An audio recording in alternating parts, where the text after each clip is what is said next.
बड़ा मजाक का विषय बन गया है। पानी में मीन पियासी, मोहि सुन सुन आवे हांसी।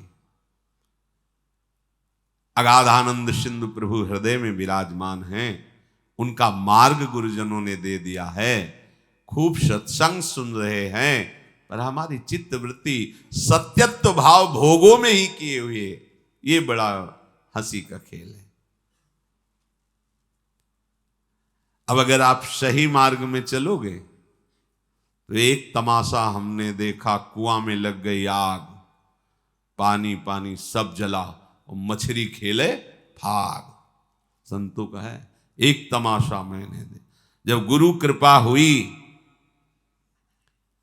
अध्यात्म का प्रकाश हुआ, तो जितना विषय रस है सब जल गया।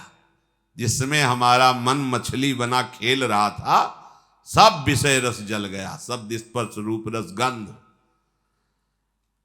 अब वो मन भगवदाकार हो गया।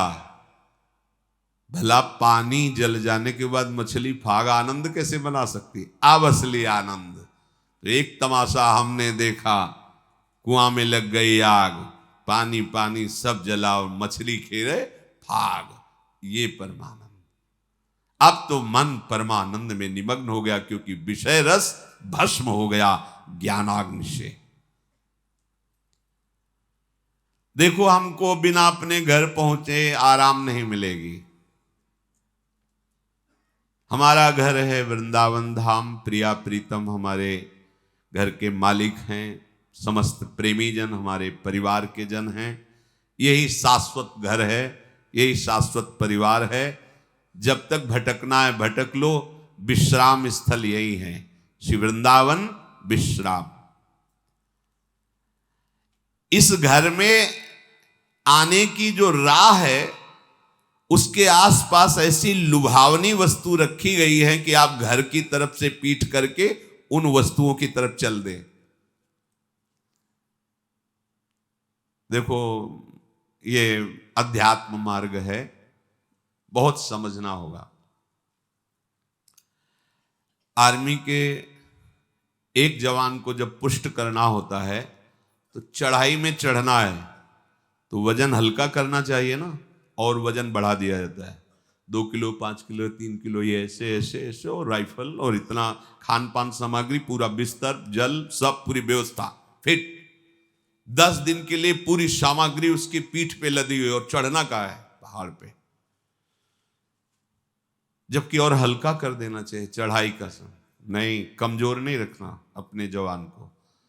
ऐसे ही श्री भगवान कहते, जिस पर मैं कृपा करता हूं सर्वस्व नाश कर देता हूं। बंधु विच्छेदम, परिवार उसके प्रति नफरत करने लगता है। जीवितम कष्टेन सा कष्टेन जीवितम, वो बड़े कष्ट से जीवित रहता है। सुन के डर जाओगे, सुन के डर जाओगे कि अरे भगवान कृष्ण की कृपा का ये फल है, ये तो हमें बिल्कुल नहीं चाहिए। और इसमें गूढ़ बात है, ये भयावह करके परमानंद की बात श्री भगवान कह रहे हैं। जैसे बनचंद महाप्रभु जब राधा वल्लभ लाल जी का मंदिर बनने का था, तो बहुत से धनी मानी तैयार हुए, तो उनका जो राधा वल्लभ लाल जी का मंदिर बनवाएगा वो मर जाएगा। अब आगे आओ, कौन बनवाएगा? कोई नहीं। सुंदर दास जी ने जब सुना तो उन्होंने विचार किया कि प्रभु के मंदिर बनवाने वाला मर जाएगा, जरूर इसमें कोई रहस्य है, जरूर कोई इसमें आंतरिक रहस्य है। वो आगे आए, उन बनचंद महाप्रभु के चरण पकड़े और कहा, प्रभु ये सेवा मुझे दीजिए। बोले, पता है तुम्हें, जो मंदिर बनवाएगा वो मर जाएगा। बोले, प्रभु तैयार हो, वैसे ही मरना है, प्रभु के लिए मरना क्या, तैयार हो, ठीक, करो सेवा। पर प्रभु एक इच्छा है, एक बार मंदिर बन जाए और 1 साल राधा वल्लभ जी के पूरे उत्सव देख लूं, फिर मर जाऊं तो। मुस्कुरा दिए, बोले ठीक है, ऐसा ठीक है। मंदिर बना, 1 साल उत्सव हुई, और श्री जी के सामने बनी वृषभानु नंदनी आज, भूषण वसन विविध पहिरेतन, पिय मोहनित साज। ये समाज में पद हो रहा है और आप निकुंज पधार रहे हैं। शब्द क्या था? मर जाओगे। आंतरिक फल क्या था? जो मंदिर बनवाएगा सीधे निकुंज जाएगा, तो लाखों के नंबर लग जाते। बात वही है, लाखों तैयार हो जाते, केवल मंदिर बनवाने से निकुंज की प्राप्ति, प्रभु मेरा धन मेरा धन, लेकिन मर जाओगे पीछे हट गए। समझ रहे हो ना, महान वस्तु को भयावह में छुपाया गया है। भगवान कह रहे जो मेरा अनन्य भक्त होता है और मैं जिस पर कृपा करता हूं उसका सर्वनाश कर देता हूं। सुन के ही भय लगता है। दूसरी बंधु विच्छेदम, परिवार का कोई प्यार नहीं कर सकता उसे, ये मैं रचना रचूंगा।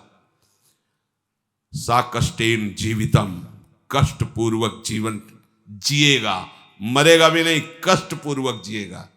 अब लगता है कि प्रभु ऐसी कृपा आप मत करो, ऐसी कृपा। अब इसका आंतरिक भाव, जितने अमंगल, जितनी कामनाएं जो हमें आज तक संसार में दंड देती रही, अहम तो हम सर्वपापेभ्यो, सर्वनाश कर देता हूं। किसका? अहम तो हम सर्वपापेभ्यो मोक्षयिष्यामि मां शुचा, सर्वनाश कर देता हूं उनका जो मेरे शरणागत को स्वप्न में भी दुख देने की बात सोचे, चाहे वो कर्म हो या कोई भी हो। अगर ऐसे तो हृदय उत्साहित होता है ना, जब कह रहे हैं उसका सर्वनाश कर देता हूं तो घबरा जाते ना कि ऐसा। बंधु विच्छेदम, क्या? भाई, माता, पिता, परिवार, उसका मैं बन जाता हूं, मैं उसका भाई बन जाता हूं, मैं उसका दोस्त बन जाता हूं, मैं उसकी मां बन जाता, सारे संबंधों का पोषण मैं करता हूं स्वयं। सा कष्टेन जीवितम, वो मेरे प्रेम में व्याकुल होकर अपनी श्वासें पूर्ण करता है। ऐसा नहीं कि असाध्य रोग हो गया तो वो कष्ट से जीवित, नहीं। ये हम अंतर की बात जो प्रभु ने समझाया वो तुम्हें बता रहे हैं। नहीं, वो तो बिल्कुल ऐसे बोल दिए जिससे सब भयभीत हो जाए। बहुत कीमती वस्तु को भयावह जगह रखी जाती है।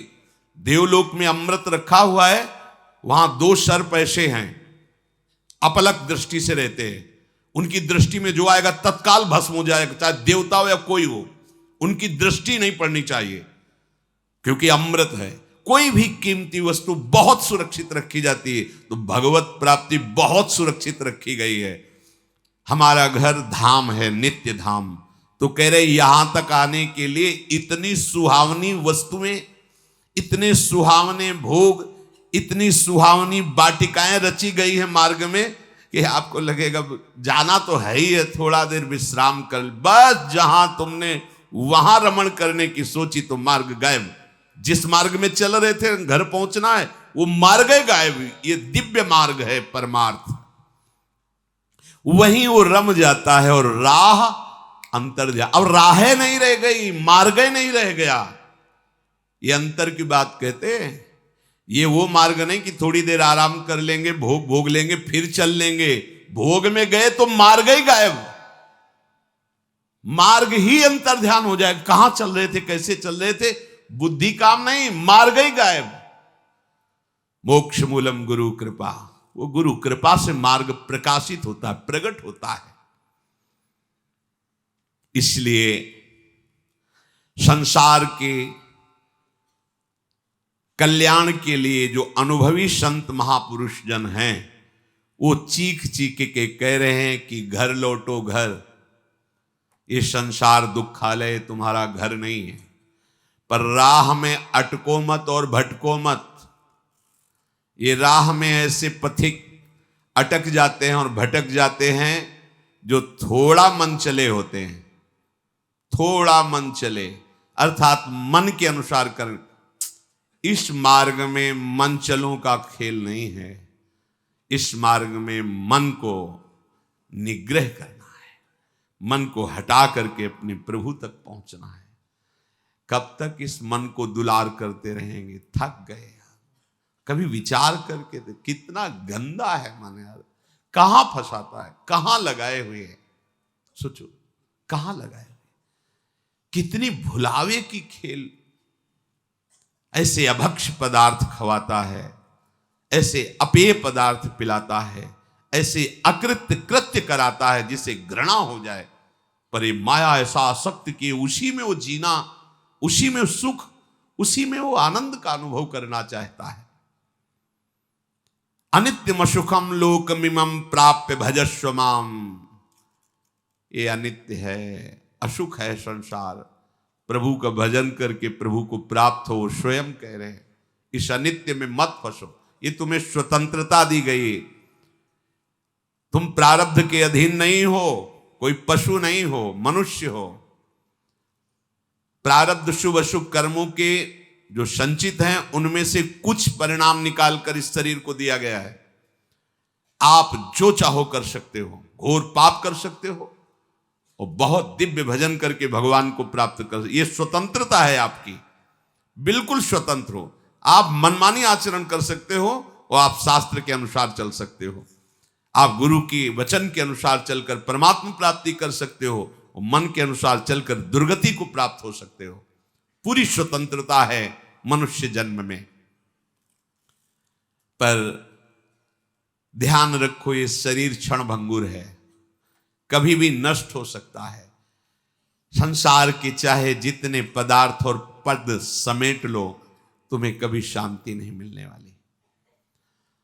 देखो आप लोग तो कुछ ही लोगों से मिलते हैं, हम बचपन से भगवान के शरणागत मार्ग में रहे, तो कानपुर महानगर है, एक से एक पदाधिकारी, धनी, फैक्ट्रियों के बड़े बड़े मालिक ऐसे मिले हैं जिनके पीछे 10-10 गाड़ियां चल रही, लोग गनर अंगरक्षक के लिए रखे, बड़ा वैभव। और जब एकांत में मिले हैं, उन्होंने अपनी बात कही है, तो एक साधारण पुरुष से भी ज्यादा वो अशांत है। एक किसान आराम से मेहनत करके 4 रोटी खा के सो जाता है, उनको नींद भी नहीं आती। ऐसी परिवार में कलह है, वैभव इतना है, ऐसे परिवार के आचरण को देख देख के जल रहा है, अशांत हो रहा है। क्यों? फिर सिद्धांत गलत हो जाएगा। भगवान से विमुख को स्वप्न में भी शांति नहीं मिल सकती। आप लोग तो अब आपके सामने जब उतरेंगे तो आपको तो लगेगा ही कि 10 गाड़ी पीछे चल रही। इनके एक मैदा फैक्ट्री के मालिक आते थे, इनके 10 मैदा फैक्ट्री थी, मतलब कैसी उनका वैभव। पर जब एकांत में बात करते तब हृदय यही कहता, ओहो, भगवान से विमुख होने के कारण देखो सब कुछ है लेकिन कुछ नहीं है। जिसे शांति कहते हैं, जिसे सुख कहते हैं, जिसे विश्राम कहते हैं, वो नहीं। भगवत भक्त जो भजन परायण है, चरित्र में देखा गया उनके पास सही वस्त्र भी नहीं, भोजन भी नहीं, और परमानंद में डूबे, बेपरवाह आनंद मगन, शांति उनके हृदय में। शांति क्या, उनके समीप पहुंच जाओ तो तुम शांत हो जाओगे, उनके दर्शन कर लो तो हृदय विश्राम मानने लगेगा। इसलिए तुम्हें यदि परमार्थ का, अध्यात्म का मार्ग मिल गया तो तुम बड़े भाग्यशाली हो। अब तुम्हें सावधानी ये रखनी कि मार्ग छूटने न पावे। अध्यात्म मार्ग बहुत बड़ी कृपा से मिलता है। ये हम लोग अज्ञानी हैं, पाए रतन चीन्ह्यो नहीं, दीन्ह्यो करते डाल। ये माया श्री कृष्ण की मोहे सब संसार। दुख के समुद्र से निकलने का अवसर मिल गया है, सावधान हो जाओ। तुम्हें तृप्ति और बोध इसी अध्यात्म मार्ग में मिलेगा, केवल अध्यात्म मार्ग में मिलेगा, लोक में नहीं। अभी एक दिन एकांतिक में 20 वर्ष का नया बालक होगा, बड़े आर्त भाव से कह रहा था कि मेरी बड़ी दुर्दशा हो गई है, विक्षिप्त सा हो रहा हूं, मैंने ऐसी अपवित्र हस्तक्रिया की जिससे अपने ब्रह्मचर्य को नष्ट किया। आज हमारा जीवन ऐसा खोखला हो गया कि अंदर से अशांत, हर समय में बहुत कष्ट में रहता हूं, बहुत परेशान हूं, अब क्या करूं। सोचो, अभी 20 वर्ष की अवस्था, अभी तो यौवन का रंग आने वाला है और वो अपने आप को इस स्थिति में ले गया। अब क्या होगा? बस किस हेतु से गया वो ऐसी स्थिति में? एक जनेंद्री ने फंसा लिया कि इसके घर्षण में सुख है। स्थिति क्या हुई? पूरे जीवन की नींव नष्ट कर दी। सुख का और तृप्ति का एकमात्र उपाय अध्यात्म है। देखो, पूर्व इतिहास में, शास्त्रों में पाया गया, चाहे राजा का राजकुमार हो या किसी गरीब का लड़का हो, दोनों गुरुकुल में एक समान रहते थे। गुरुकुल में 20 वर्ष 25 वर्ष तक शास्त्र शिक्षा, ब्रह्मचर्य, संयम, नियम, फिर अपने अपने अधिकारानुसार गृहस्थ धर्म या विरक्त धर्म का अनुसरण। तो गृहस्थ में भी रहते हुए वो महात्मा ही रहते थे, क्योंकि उनकी नींव बन गई है। आज हम सुख की लालसा से अपने को ऐसा नष्ट किए दे रहे, पर सुख अध्यात्म में है, इस दुखद संसार के मार्ग में नहीं। तृप्ति का बोध अध्यात्म में मिलेगा, भोगों में नहीं। खुल के समझ लीजिए। नए नए बच्चे हैं, सर्च करते हैं, तो उनको ऐसे सूत्र हमें दिखाए। जब ब्रह्मचर्य के विषय में चर्चा हुई थी, तब वो साइड में ये लोग पढ़े लिखे दिखाए कि देखो ये क्या बोल रहे हैं। वो बोल रहे हैं जब तुम्हें कोई फ्रस्ट्रेशन दो क्या आवे, तब आप ऐसा कर लो, बड़ी शांति मिलेगी और आपका खून बढ़ेगा। नए नए बच्चों को लगा कि सुख भी मिलेगा और स्वास्थ्य भी बढ़ेगा और फ्रस्ट्रेशन भी जाएगा, मतलब लाभ है। सर्वनाश कर दिया इन अज्ञानी लोगों ने, सर्वनाश कर दिया। ये उन महात्माओं के वचन हैं जो जीवन में अनुभव किए हैं। जो विषयी पुरुष भोगों को सुख मानता है, वो निर्णय कर सकता है जीवन उज्जवल कैसे बनेगा, बलवान कैसे बनेगा। बिना संयम के, बिना नियम के आज तक कोई बलवान बन पाया है? कैसी दुर्दशा बच्चों की हो रही। छोटे छोटे बच्चे जिनका भविष्य उज्जवल होना है, तेजस्वी होना है, जो हमारे देश के काम आवे, जो हमारे समाज के काम आवे, वो अपने शरीर की ऐसी दुर्दशा कर ली कि वो खुद जीने के लिए परेशान है। तुम्हारे समझ में नहीं है तो हमारे पास आते हैं तो बताते हैं नई नई अवस्था की। क्या हुआ? सुख की खोज गलत जगह। अध्यात्म में सुख है, सच्ची मानिए। ब्रह्मचर्य एक वो महान आशीर्वाद है भगवान का। आपसे कोई और साधन न बनता हो, यदि ब्रह्मचर्य है, एक अपार शीतलता, कोई भी रोग तुम्हें परास्त नहीं कर सकता। सच्ची एक नवीन उत्साह, बुखार है, किडनी फेल है, दर्द है, एक नवीन उत्साह, एक नवीन बल तुम्हें कहीं झुकने नहीं देगा। सोचो, जिसके निकलने में तुम सुखानुभव करते हो, उसको रोकने में कितना महान सुख होगा। पर ये बातें ना तो स्कूलों में बैठ के समझाई जाती हैं, क्योंकि यह अध्यात्म मार्ग की नींव है। और आजकल सुविधाएं ऐसी बन गई, संसार के सुख का दर्शन, संसार के सुख का ही आकर्षण। तो छोटे छोटे बच्चे सब, अब ये आगे चलकर क्या इनकी जीवनी होगी। जिसके जीवन में संयम नहीं है, व्यभिचार प्रवृत्ति आ गई है, चाहे स्त्री हो या पुरुष हो, स्वप्न में भी सुख प्राप्त कर सके असंभव। शुभगति व्यभिचारी, व्यभिचारी की कभी शुभगति सवाल नहीं उठता। अरे बाहर मरने के बाद जो होगा उसकी बात जाने दो, जीते जी तुम जीने लायक नहीं रहोगे। यदि ब्रह्मचर्य के साथ खिलवाड़ करोगे तो जीने लायक नहीं रहोगे। देख लो परिणाम आत्मवंचित करने वाला होता है। मान जाओ, मान जाओ, ये खिलवाड़ बंद करो। गृहस्थ धर्म में शास्त्र आदेश है संतानोत्पत्ति के लिए। बार बार हम प्रार्थना करते हैं, यदि आप कुछ वर्ष ब्रह्मचर्य रहकर नाम जप करें, फिर संतानोत्पत्ति की सेवा भगवान की सृष्टि वर्धक, तो आप देखेंगे आपका पुत्र तेजस्वी, बलवान, बुद्धिमान, धर्म का पालन करने वाला। जब आप ही व्यभिचारी हैं तो आपकी संतान क्या होगी? आप ही धर्म भ्रष्ट हैं तो आप क्या प्रकट करेंगे? जहां मां की महिमा का वर्णन किया जाता है कि पहला पद इस सृष्टि में सबसे बड़ा मां का है। एक सन्यासी भी जब मां को देखता है तो दंड सहित साष्टांग दंडवत करता है। पिता उसको साष्टांग दंडवत करता है, लेकिन मां को वो साष्टांग दंडवत। मां के सामने कोई दूसरा पद नहीं, सबसे पहला पद। जब हमारे पवित्र आचरण नहीं होंगे तो हम क्या अपने बच्चों को शिक्षा दे देंगे? क्या उनको आगे बढ़ाएंगे? अध्यात्म का परिचय ही नहीं तो हम क्या बताएंगे। भोगों में तृप्ति आज तक किसी को नहीं मिली, यही भगवत प्राप्ति में सबसे बड़ी बाधा है। ज्यों ज्यों तुम भोग भोगोगे वैसे ही वैसे भोग आसक्ति बढ़ती चली जाएगी। इसलिए संतों का अनुभव मान लो, विषयान विषवत त्यज्य, भोगों से डरो जैसे विष से डरा जाता है। देखो अज्ञान की वृत्ति, जैसे अपने लोग संत वेश में हैं, भगवत मार्ग के पथिक हैं, हमारे सामने मदिरा की बोतल रखी जाए तो कैसा है? जानते नहीं मैं साधु हूं। और अगर भोग की बात हो तो कैसा?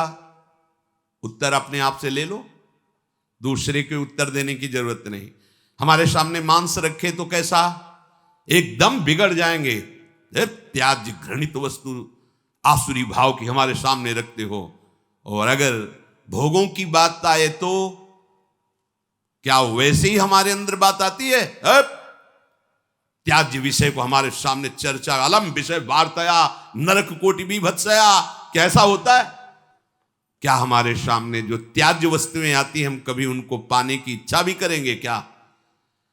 विष के समान हम मदिरा को देखेंगे, मांस को देखेंगे तो उसी कोटि का है हमारे लिए वो भाव विषय भोगों का। उसको तो हम अलग करके देखते, अरे नहीं ये कैसे हम पी सकते हैं, कैसे और वो बड़े शौक से हमारा मन राजी हो जाता है। नहीं, ये भुलावा है, सावधान, एक ही कोटि है, एक ही लाइन में रखा गया है। यदि परमार्थ अध्यात्म के पथिक हो तो ऐसा नहीं। भोगों को संतों ने कहा यदि अध्यात्म मार्ग में चलना है तो विषयान विषवत त्यज्य। जैसे विष को हम खा नहीं सकते, चाहे सुंदर रबड़ी में डाल के दिया जाए या खीर में डाल के दिया जाए, कोई हमें कान में बता दे कि विष है, इसमें विष मिला है, बस अब हम खा नहीं सकते, चाहे हाथ जोड़े चाहे पैर जोड़े। गुरुजनों ने कहा कि विषय विष से भी बड़ा भयानक है, मत भोगना। फिर हम ये बात क्यों स्वीकार नहीं कर पाते? जैसे रबड़ी में बहुत रति है, पर आके कोई बता दे इसमें विष मिला है तो बिल्कुल नहीं खा सकते, जबरदस्ती खवाना चाहे तो नहीं खा सकते। पर विषय, शास्त्र और गुरुजन कह रहे हैं विषयान विषवत त्यज्य। विषय बड़ा भयंकर विषय। विष तो एक शरीर नष्ट करता है, विषय तो अनेक जन्मों तक संस्कार विषय के फैला देता है। फिर हम राजी क्यों हो जाते हैं? क्या बात है? क्या गुरुजनों के अनुभवों पर हमारा विश्वास नहीं, या हम अध्यात्म मार्ग के पथिक नहीं? वो चैप्टर ही हमारा नहीं है।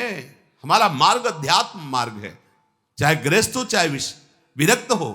एक पत्नी व्रत धारण करने वाला गृहस्थ ब्रह्मचारी ही माना जाता है।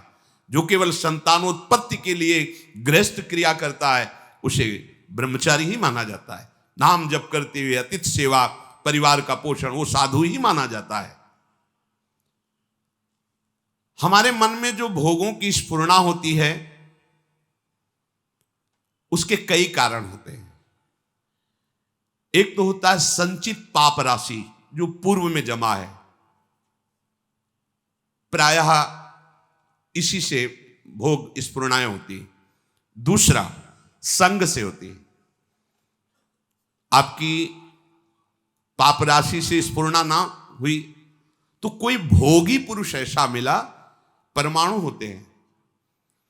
पूज्य श्रीधर बाबा की कुटिया में जब जाते थे, आप सच्ची मानिए, घुसते ही ऐसा लगता जैसे मशीन फिट कर दी गई हो। मंत्र चल एकदम रफ्तार से चल पड़ता।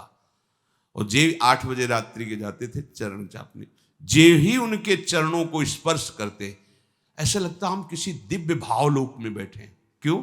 उनके परमाणु। नाम जापक संत, रात दिन नाम जापक, ऐसे परमाणु उनकी हर वस्तु में, कोई भी वस्तु उनकी छुओ के एक दिव्यता थी उसमें। ऐसे ही जैसे वो रात दिन भजन में लगे तो उनकी हर वस्तु में परमाणु, ऐसे ही रात दिन जो भोगों में लगे उनकी हर वस्तु में भोग के परमाणु हैं। सावधान, उनके आसन पर बैठना, उनकी थाल में पाना, उनका स्पर्श होना, उनका संभाषण होना, उनसे मित्रता करके उनका चिंतन करना, ये भोगों को बढ़ावा देना होगा। इसी को विपरीत देखो, संतों के प्रति उनके समीप बैठना, उनका जूठन पाना, उनको देखना, उनसे संभाषण करना भजन का बढ़ावा होगा। देख लेना, पूर्व संचित पापों से जो स्फुरणा होती है उससे बहुत सहजता में बचा जा सकता है, लेकिन प्रगट कुसंग से जो स्फुरणा होती है इससे बचना बड़ा कठिन होता है। पूर्व पापों से स्फुरणा सबके हृदय में होती है जब तक भगवत साक्षात्कार नहीं हो जाता। वो बार बार आकर्षित करता रहता है संसार का राग। और अगर कहीं कुसंग मिल जाए फिर क्या कहना है, फिर तो जो स्फुरणा थी संकल्प बनेगा, संकल्प क्रिया बन जाएगी, क्रिया होते ही अध्यात्म अंतर्ध्यान हो जाएगा, अध्यात्म मार्ग ही नहीं रहेगा। इसलिए कर्म राशि की तो तुम चिंता मत करो, उसे तो भस्म करने के लिए शरणागति समर्थ है, लेकिन कुसंग से बचने के लिए तुम्हारे ऊपर पूरा भार है। कुसंग से तुम बचो। बरुघल बास नरक करताता, दुष्ट संग जनि दे विधाता। गंगा किनारे भ्रमण जब कर रहे थे तो तरी घाट है, उसके आगे हम जा रहे थे। नया शरीर और वैराग्य, ना कमंडल, ना बिस्तर, ना कोई, भीषण सर्दी का समय। एक मार्किन नीचे पहने लाल रंग से गेरुआ, बस लंगोटी, और एक मार्किन बस ऊपर, कोई नहीं, कोई कमंडल नहीं, कुछ नहीं। रोम रोम हर समय सर्दी से व्याप्त रहता। भोजन की व्यवस्था जहां ठाकुर जी कर दे। तो माह के महीने में रामनगरिया लगती गंगा किनारे, जैसे माघ मास में वहां प्रयाग में, ऐसी जगह जगह मान लो 10,000 फिर 10,000 ऐसे 2-4 किलोमीटर ऐसे ऐसे नगर जैसे बन, रामनगरिया उनको कहते हैं। किनारे से चलने पर वो मिलते हैं। तो एक महात्मा जिनकी पोशाक बहुत अच्छी लग रहा था, सुविधाजनक जीवन है, वो देखा, बड़े बुजुर्ग अवस्था के थे। उनका, हे महात्मा, देखने से ही लग रहा है कि तुम गंगा की परिक्रमा दे रहे हो। उनका, परिक्रमा तो नहीं, पर गंगा किनारा ही हमारा जीवन है। बोले आओ 2-4 दिन रुक लो। पूरा रामनगरिया सब अलग अलग तंबू लगे, जैसे प्रयागराज में ऐसे बड़ी व्यवस्था, बड़े ऊंचे ऊंचे ऐसे गद्दे और तंबू, क्योंकि बहुत सर्दी गंगा किनारे तो और पड़ती है। हमें भी लगा चलो संत भगवान 2-4 दिन के लिए कह रहे, रुक जाते। जो ही रुके 12 बजे कितने प्रकार के भोजन, खीर, ये वो, जहां रोटी भी नसीब नहीं हुआ। तो हम कहा चलो भगवान की बड़ी कृपा, 2-4 दिन जो है दोपहर में पाया। रात्रि में उन्हीं के पास शयन किया, बड़ा तंबू था, ऐसे हो ऐसे। दूसरे दिन सुबह 8 बजे के करीब जलेबी का भंडारा था, फिर राजभोग अलग। खूब ऐसे पुण्यात्मा जन करते रहते हैं। पास में और भी ऐसे शिविर लगे थे उनके निज जनों के। तो उनमें से एक प्रणाम योगी है, वो जलेबी का भंडारा संतों के लेकर, वो स्वयं लेके आए, पवाया। और कुछ भी हम कब भेंट लेते नहीं, पर जलेबी प्रिय वस्तु, मीठा खूब अच्छे से अच्छा, पहले ये था कि पता नहीं आज मिला है, कई दिन ना मिले, कभी गैस की गोली नहीं खानी पड़ी, चाहे जितना पालो, 2 दिन 4 दिन नहीं मिला, सब पच गया। अब जीव ही पा करके थोड़ा ही समय हुआ, पहले दिन का राजभोग, दूसरे दिन का ये बाल भोग जलेबी। वो जलेबी बाल भोग का राजभोग जैसा ही, गरम गरम जलेबी, जैसे नशा चढ़ता है ऐसे दिमाग में बस। तो उनमें एक बहुत सरल और वास्तविक साधु स्वभाव के थे, वो केवल सेवा में ही रहते थे महंत जी की। उनसे हमने पूछा, वह वृद्ध थे, हम कहा कल से आज तक हमारी भावना में बड़ा परिवर्तन हो गया। तो उनका, महाराज क्षमा करना, आप जिस मार्ग में चल रहे हो वो ये मार्ग नहीं है, वो ये मार्ग नहीं जो आप स्वीकार कर लिए। हम कहा अच्छा, तो सोचा 1-2 दिन। बोले नहीं महाराज, आप नहीं समझ रहे हो, और बताया कि जो जलेबी खवाई वो कैसे, आचरण कैसा। बस कुछ उठाना धरना तो था नहीं, 2-3-4 दिन जहां भूखे रहे अपने आप ठीक हो गया। अन्न का कुसंग, व्यक्ति का कुसंग, ये परमार्थ की राह को भटका देता। उपासक को सदैव ये देखना चाहिए कि मेरे मन की स्फुरना कहां है, प्रियालाल के प्रति है, भोगों के प्रति। यदि भोगों के प्रति हो रही तो त्रुटि कहां है, पूर्व पाप संस्कार से हो रहे हैं या कहीं कुसंग हो रहा है। पूर्व पाप संस्कार स्फुरना देगा, ना कि आपका नाश, ध्यान रखना। और कुसंग स्फुरना ही नहीं देगा, नाश कर देगा। इसीलिए बल उभल बास नरक करता था, दुष्ट संग जनि दे विधाता। साधक ये बातें समझ नहीं पाता है, फिसल करके ऐसे गिर जाता है। बहुत सावधानी की आवश्यकता है। हर समय अध्यात्म मार्ग पर आपकी दृष्टि बनी रहे। देखो, यदि साधक सावधान नहीं रहेगा तो फिर नया कर्म बना, फिर पुरानी स्फुरना और नया कर्म मिलकर के नवीन चक्र की रचना, जन्म मरण की। इसीलिए मुक्त होना बड़ा कठिन हो जाता है। यदि आप, बहुत ध्यान देने योग्य बात है, शरणागत होकर भजन कर रहे हो, अध्यात्म पर दृष्टि रखें तो चिंता मत करो, आपकी पूर्व कर्म राशि ये भगवान आचार्य नष्ट कर देंगे, कटी कर्म बंधन से। पर यदि आप नवीन कर्म फिर वैसे ही कर रहे हैं तो विश्वास मत रखना कि पीछे का और आगे का दोनों जोड़ करके भोगना पड़ेगा। पीछे की कर्म राशि तब नष्ट होती है जब अवलो नशानी अब ना नशे हो। आज तक किया, पर आज के बाद चाहे प्राण निकल जाए, आज के बाद नहीं। निहाल हो गए, आज ही निहाल हो गए, आज ही निहाल हो गए। हम तो हम सर्व पापेभ्यो मोक्षयिष्यामि, मेरे सरकार बोल रहे हैं, प्रभु बोल रहे हैं। पर यदि ऐसा कि नए कर्म भी, क्रियमाण भी पापाचरण हो रहा है, फिर नहीं, सिद्धांत काम नहीं करे, फिर पीछे का लागू हो जाएगा। फिर आप कहोगे कि अध्यात्म में उन्नति नहीं हो रही, कोई लाभ नहीं मिल रहा, कोई सुख नहीं मिल रहा, क्योंकि आप गलती कर रहे हो। चलनी में गैया दुहे और दोष दैव को दे। देखो, आपके पीछे के कर्म प्याज जैसे बदबू वाले हैं, जमा है गोदाम में। ऊपर से यदि केसर और कपूर लाद दिया जाए तो केसर और कपूर की गंध प्याज को नष्ट करके अपना प्रभाव दिखा देगी। नाम जब कीर्तन कथा वार्ता, यह है केसर कपूर। लाद दो अपने पूर्व पाप के ऊपर, भगवान नाम का वजन, सब दब जाएगी, उसकी दुष्प्रवृत्तियां नष्ट हो जाएंगी। अगर कहीं वायु का झोंका चले और कपूर खुला रह जाए तो उड़ जाएगा, फिर प्याजे की गंध रह जाएगी। माया का झोंका चला और आप अपने यश कीर्ति में, अपनी बड़ाई सम्मान प्रतिष्ठा में, भजन में कमी, मान सम्मान प्रतिष्ठा में बह गए तो उड़ गया कपूर। अब बचा प्याज है, उसकी दुर्गंध शुरू हो जाएगी।